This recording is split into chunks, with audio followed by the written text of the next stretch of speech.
So this is the Logitech 502 Hero gaming mouse. Now, I'm going to tell you some of the things I like about it, some of the things I don't like about it, some of the stuff that the jury's still out on. So stick with me.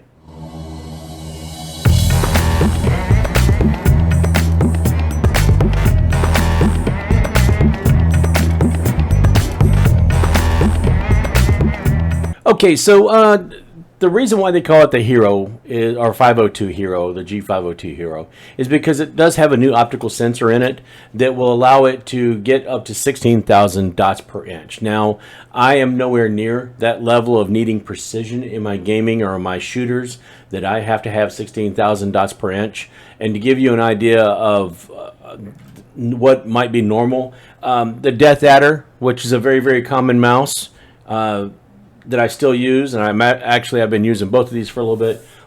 It gets up to 4,000 dots per inch. So, and even that to me seems a little bit excessive at times and a little bit too fine of a detail. Now, the 16,000 can be upgraded to 25,000, and we're going to talk about that in a minute with some of Logitech's software that they use. It does come in at 121 grams, weighs almost the same as the Death Adder, so they were both very, very comfortable, but there were some differences.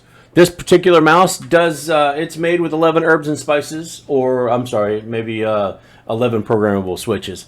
For anybody that is used to doing that and making their own macros and stuff like that, I'm sure you'll find they're pretty well laid out. There's a lot of stuff here to work with. Me, typically the front and back switches, the left and right, of course, and a couple other things you can change some of the sensitivity on. But overall, very, very lightweight. One of the things I really, really do like about this mouse is the thumb rest on the side here, where your thumb is not on the mat itself, it's actually resting on the mouse, so it makes it easier when you're moving across. You don't have that kind of that scraping, that chafing, that if you're gaming for long hours is going to get on your nerves eventually, and you'll end up with like calluses or blisters on the side of your thumb. I did like that a lot. Another one of the things I did like, the magnetic cover on the bottom. Really easy. In this case, I do have the weights in it, but it just snaps right back on very, very easily. Very easy to get to. The weights are 3.6 grams a piece, and that's what will take it from 121 up to a maximum of 139. Like I said, it is, I can notice a little bit of a weight difference when I'm holding it, but when I'm using it, it was very, very comfortable, and it is very comfortable. And even the sharp angles that you typically get with a gaming mouse don't interfere and don't bother me, because they're long enough, or they're contoured right enough, or correct enough, or they're contoured well enough, so that they're not in my way, and they do fit comfortably in my hand. I've got a bigger hand, and it's a little bit, sometimes, I mean, I might hang off a little bit on the back of the mouse or something, but this didn't cause me any kind of issues. Much the same as the compliment that I had about the Death Adder, that the way it was shaped, what felt very comfortable in my hand. This is even, I'm gonna say it even more so. I did think it was very nice, very smooth, very responsive, and it does very well when I'm just casual gaming or when I get a little bit more serious. Those of you that are gamers out there, you might be used to something a little bit more lightweight. You might be used to, you know, being able to program all your switches and buttons, and that's fine. But I'm not that type of person. So sorry, but that's just kind of the way it is. Some of the things, those were some of the things I do like. A nice smooth feel, the contour, and the magnetic on the bottom where I can add the weights if I want to. And the weights hold very securely. They do not fall out even when the bottom is off of it. They will not fall out. They're in there very, very securely. But they can be removed pretty easily as well. So, not a problem at all there. I did kind of like that feature. And I thought it was going to be heavier, or maybe a little bit unwieldy with those weights in. It wasn't at all. In fact, it probably smoothed it out just a little bit and made it feel a little bit better. It's kind of, in my opinion. After I played with it for a little while without them, then put them in and played with them, I actually kept them in, obviously. So that's where I am there. The things that I do not like. First of all, Logitech, you've got too many pieces of software. There's a different software for everything, and it's confusing. And there's no labels when you go to the page. There's no real labels on what is what or what to use with what. So it's very difficult sometimes to figure out.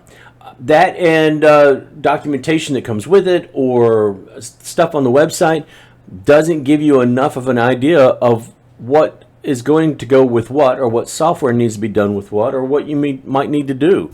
You can download just the regular Logitech software. They'll cover like the basics, the RGB and all that stuff on the mouse, or the audio perception on the headphones. I also use a pair of Logitech headphones. But that basic piece of software, I mean, you would think that would be all you need. But in this case, this G-Hub software tries to integrate all of your gaming. I believe that was called Logitech Gaming Software or something. This G-Hub software tries to integrate everything, and even at one point tried to take over on my Discord server. And I'm I just give me the basic lighting, just give me the basic functions, and I will go with it from there. So that was kind of my that was my real big one takeaway. A couple of things. The one thing that the jury is still out on, this center, the mouse wheel, and I don't know, maybe you can hear that, but the mouse wheel is a little bit heavy, and it is metal. It is not plastic, it's not rubber, it's metal, and it does feel very heavy when you're trying to move it. That took me the longest to get used to. It's a very, very heavy feel. Now, there is the button right below it, and you can see that makes it free spinning. It is much more of a free spin, or much more of an uncontrolled type scroll when you have that unselected and it's in sort of the free spinning mode. I've seen some of the complaints online where people said that their mouse wheel stopped working right, or it was a free spinning and they couldn't figure out, it didn't click anymore, and they didn't like that. Well, if you suffer from that problem with one of these mice, check that button right there, because that will change the mode in between free spinning and clicking. And that's one of the things I found that the jury's still a little bit out on, but I'm just not really sure how I feel about that. Other than that, I like the mouse. It's a very comfortable weight. It's very well contoured, very smooth, very responsive, and I do love some of the features that really, I mean, I would have never thought to try to make that. Usually you see something with a clip, and after a while the clips get broken. This is a magnetic surface. It just snaps back on, and you don't have to worry about anything breaking or falling apart. The weights fit in there very snugly, and overall, if you can get this, right now it is on Amazon for $38, and if you're looking for a gaming mouse, and like I said, I don't program all the buttons. I don't worry so much about the weight and all that, and I'm not so much worried about how accurate the sensor has to be. But if you are, this is probably even still a good deal for you. So that's how I feel about it. It's overall, I would say it's a go. It's a plus. It's a good one. But if you're in the market for a gaming mouse, the G502 Hero might be something up your alley. Might work out just fine for you. And it was priced around $80. I think it's $75 to $80, and now it's priced at $37.99. So like 45% off. You can't beat that with a stick. So hey, maybe it's worth it.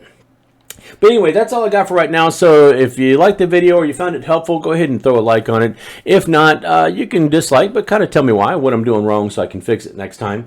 As always, if you have not already subscribed, please do so. For all the folks that have been lately, thank you very much. It's been great to see that when I get online and I see the subscriptions and the people watching and videos that I put out that people actually get something out of, and I'm getting positive feedback off of. So I'm glad I'm able to help. I'm glad people enjoy it, and I hope to keep doing that, and hope even more people get a chance to see it. So don't forget to follow me on the other socials. And for now, I mean, I've got some other stuff coming up, but for now, I'm going to go back and I'm going to play with my Logitech mouse that I do kind of like. Pretty pleased with it. So that's all I got for right now, folks. So until next time, I'll see you later.